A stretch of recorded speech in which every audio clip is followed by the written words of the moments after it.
Video like जरूर कर लीजिए और ऐसे वीडियो लगातार फ्री में पाने के लिए चैनल को तुरंत सब्सक्राइब कर लीजिए और बेल आइकन को जरूर टैप कर लीजिए ताकि आगे भी सारे वीडियो आपको मिलते रहे। यूट्यूब में फॉलो करते हैं तो प्लीज ये वाला फ्री टेलीग्राम चैनल जरूर ज्वाइन कर लीजिएगा। सारे नोटिफिकेशन सारे अपडेट यहीं पे आते हैं, ध्यान रखिए। नमस्कार साथियों, स्वागत है आप सभी का स्टडी फॉर सिविल सर्विसेज में। ये है हमारी वर्ल्ड ज्योग्राफी क्लास और वर्ल्ड ज्योग्राफी क्लास में जो टॉपिक आज हम पढ़ेंगे वो कृषि से ही संबंधित है और टॉपिक का नाम है कृषि पौधों की खोज का इतिहास। यानी जो पौधे आज हम देखते हैं जो बहुत ज़्यादा प्रचलन में है, चाहे वो कॉफ़ी हो, रबड़ हो, कपास हो, तंबाकू हो, ये बेसिकली कहाँ से ओरिजिनेट हुए हैं, इनका मेन लैंड कौन सा है जहाँ से ये आए हैं। तो छोटा सा टॉपिक है, ज़रा आज हम इसको कवर करेंगे। देखिए ज़रा, सबसे पहला है कॉफ़ी। ठीक है, कॉफ़ी ये कहाँ का पौधा है? ये अफ्रीकी एक देश था पुराने ज़माने में, अबिसिनिया, वहाँ का पौधा है, जिसे 17वीं शताब्दी में एक फ़कीर बाबा बूदान द्वारा भारत में लाया गया था। इसके पीछे एक छोटी सी स्टोरी है जो मैं आपको सुना देता हूँ। बेसिकली बाबा बूदान जो है वो यात्रा करने पे गए मक्का मदीना की।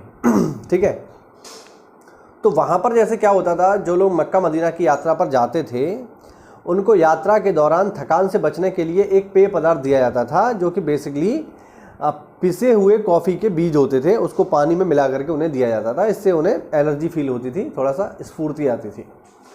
सऊदी अरब में नियम ये था कि इन पौधों को वहाँ से बाहर, उस बीजों को वहाँ से बाहर नहीं ले जाया जा सकता। भुने हुए बीज आप ले जा सकते हो लेकिन हरे बीजों को नहीं ले जाया जा सकता, ये सऊदी अरब में नियम था।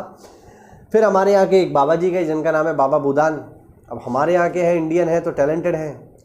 उन्होंने क्या किया, उन्होंने वहाँ से हरे जो बीज थे कॉफ़ी के वो वहाँ से पार कर दिए, चुरा लिए कैसे भी करके, और फिर उसको लेकर के आए वो कर्नाटका में। और कर्नाटका में जिस पहाड़ी पर उनका आश्रम था वहाँ पर उन्होंने उन बीजों को बो दिया और इस तरीके से कॉफ़ी जो है वो अफ्रीका और सऊदी अरब से निकल के इंडिया में आ गई। और जिस पहाड़ी पर उन्होंने उन कॉफ़ी के बीजों को बोया था वो पहाड़ी फेमस हो गई बाबा बूदान पहाड़ियों के नाम से। आज भी कर्नाटका में है वो। ठीक है, तो इस तरीके से ये जो है फेमस हुई। ठीक है, अब देखो छोटी सी स्टोरी थी, मैंने आपको सुना दी। आगे देखते हैं ज़रा। अब ऐसा नहीं है कि जितनी भी फसलें हैं सब में मैं एक कहानी सुनाऊंगा, ऐसा नहीं होने वाला है। जो मेरे को याद आया वो मैंने आपको बता दिया, बाकी आपको बस ये देखना है कहाँ का है। रबड़ की बात करेंगे तो रबड़ की जो जन्मभूमि है ये दक्षिण अमेरिका का ब्राज़ील देश है। 1876 में हेनरी विलियम्स ने इस बीज को ब्राज़ील के पारा क्षेत्र से भारत लेकर के आए वो, और 1895 में लॉर्ड सब्सबरी ने केरल के पेरियार नदी के किनारे ये पौधे लगवाए। चाय की बात करेंगे तो चाय जो है ये बेसिकली चीन की फसल है और चीन के यूनान पठार में ये पौधे जो है पाए जाते थे चाय के। बाद में चाय को लेकर के अंग्रेज़ों ने बहुत प्रयास किया, बेसिकली एक पूरा का पूरा अभियान चलाया कि कैसे भी करके चाय जो है इंडिया में आए, मतलब अंग्रेज़ों के पास पहुँचे। और भारत में चाय को लाने का श्रेय अंग्रेज़ों को ही जाता है। रॉबर्ट ब्रुश वो व्यक्ति हैं जो भारत में चाय लेकर के आए। कपास की बात करेंगे तो ध्यान रखना कपास इंडियन ओरिजिन की फसल है। ठीक है, भारत में अगर हम देखें तो हड़प्पा सभ्यता में इसके चिन्ह मिलते हैं।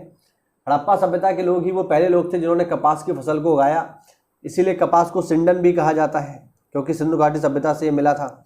और इसके प्राचीनतम साक्ष्य कहाँ से प्राप्त होते हैं? मेहरगढ़ से प्राप्त होते हैं जो आज पाकिस्तान में है।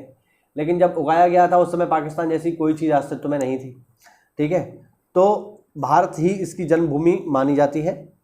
जबकि इसकी खोज की अगर हम बात करेंगे तो मैक्सिको की तिहाकान खाड़ी से इसके मतलब घाटी से इसके सबूत मिलते हैं।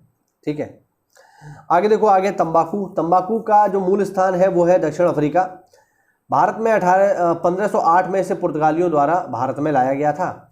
और अगर हम देखें तो आपने नाम सुना होगा अकबर का, तो अकबर भी एक शौकीन थे तंबाकू के। ठीक है, आगे देखिए। आगे है साथियों मूंगफली। मूंगफली की जन्मभूमि ब्राज़ील है और भारत में इसकी खेती 16वीं शताब्दी में प्रारंभ हुई। फिर है गन्ना। गन्ने का जन्मस्थल भारत है। इसे सैक्रम ऑफिसिनेरस नामक बांस जैसी वनस्पति का वंशज माना जाता है। आलू की बात करेंगे तो आलू जो है 16वीं शताब्दी में पुर्तगालियों द्वारा भारत लाया गया। इसका मूल स्थान टिटिकाका झील, पेरू, बोलीविया है। तो आपको जानकर आश्चर्य होगा कि आलू जो है पुर्तगालियों के द्वारा भारत में लाया गया, यानी 16वीं शताब्दी से पहले, यानी 15वीं सदी, यानी सन 1500 से पहले भारत में कोई आलू नहीं जानता था। लेकिन आप इमेजिन करिए कि आज आलू कितना महत्वपूर्ण है। कोई भी ऐसी फसल नहीं है, मतलब कोई भी ऐसी सब्जी नहीं है भारत में जो बिना आलू के बनती हो। ज़्यादातर सब्जियां आलू के माध्यम से बनती हैं। सामान्य जो घरों में डेली सब्जी बनती है उसमें तो आलू होता ही होता है। अब आप कहोगे सर पनीर में तो नहीं पड़ता, तो यार पनीर तुम्हारे यहाँ डेली बनता भी नहीं है ना, कभी कभार तो बनता है, साल 6 महीने में या सप्ते में। तो आलू आज के समय में बहुत ही महत्वपूर्ण है और आलू को लाने का श्रेय जाता है पुर्तगालियों को। फिर है मक्का। मक्का अमेरिकी मूल का पौधा है जिसे ईस्ट इंडिया कंपनी द्वारा 17वीं सदी में भारत लाया गया था। फिर है काजू। काजू भी ब्राज़ील मूल का पौधा है जिसे पुर्तगाली भारत में लेकर के आए। अब चूंकि पुर्तगालियों की बात चल रही है तो कुछ फैक्ट मैं आपको और बता देता हूं जो पुर्तगाली भारत में लेकर के आए। देखिए पुर्तगाली देखिए काजू लेकर के आए हैं इसके अलावा आलू लेकर के आए हैं, ठीक है, तंबाकू लेकर के आए हैं। इसके अलावा मैं आपको बता देता हूं काजू हो गया, ठीक है, अनानास, ठीक है, ये सारी की सारी फसलें कौन लेकर के आए हैं? ये पुर्तगाली लेकर के आए हैं।